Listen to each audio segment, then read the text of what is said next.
Itinanggi ng kampo ni Bamban Tarlac Mayor Alice Guo na may kaugnayan ng alkalde sa inilabas sa dokumento ni Senador Sherwin Gatchalian. Makikita sa kopya ng passport at iba pang dokumento ang pangalang Guo Huaping na posible raw tunay na pagkakakilanlan ni Mayor Guo. Narito ang aking unang balita. Sino nga ba si Alice Guo? Ayon kay Senador Win Gatchalian, maaaring siya si Guo Huaping na pumasok sa Pilipinas noong 13 years old pa lang siya.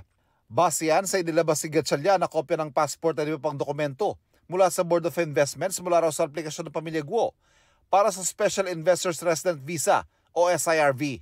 Ani Gatchalian, 1990 ang totoong taon ng pagkakapanganak ni Guo at si Lin Wenyi ang nakarehistro niyang ina. Base sa Certificate of Candidacy ni Guo sa nakalap na dokumento ng GMA Integrated News Research, 1986 siya pinanganak sa Tarlac.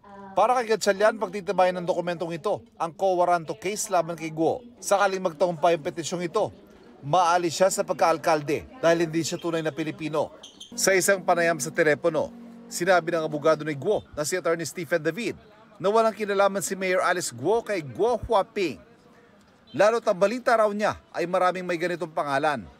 Kung totoo raw ang dokumento, dalhin na raw ito sa proper forum at ipresenta ang ebidensya.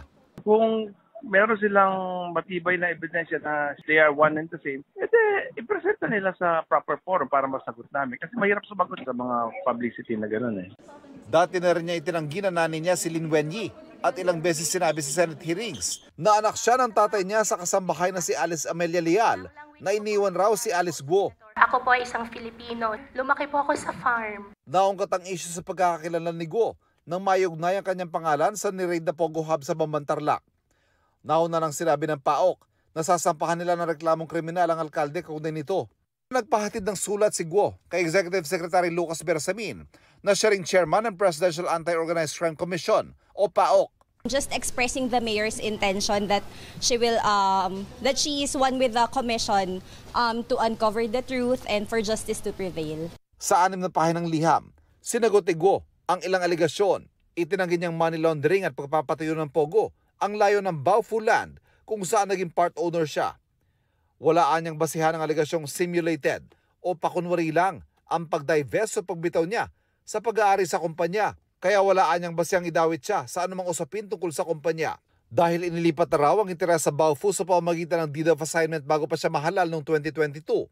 Wala na raw siyang direktang partisipasyon o pinansyal na interes sa kumpanya nang mangyari ang mga aligasyon. Hindi umano siya tumakbo para protektahan ang personal na interes sa negosyo.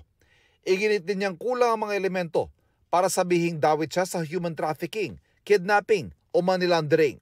Iginigit din ni Guo ang presumption of innocence o ang pagiging inosente hanggat walang konkretong ebidensya para patunayan ang paratang. Hindi anya porke mayor ay protektor, kasangkot o kasabwat sa mga krimen sa kanyang nasasakupan. Karaniwan ding anyang naisasagawa ang mga organisadong krimen ng patago. Hindi anya makatarong ang isakdalang isang mayor sa mga ganitong aktibidad nang walang sapat na ebidensya. Wala anya siyang direktang pakikilahok sa pang-araw-araw na operasyon ng mga gaming operator. Ang mga desisyon kaugnay nito ay saklaw umano ng ibang ahensya. Tiwala si Guo na mapapatunayang wala siyang kinalaman sa mga aligasyon. Sabi naman ng PAOK, magkokomento sila kaugnay ng liham ng mayor. Oras na mapag-aralan nila ito.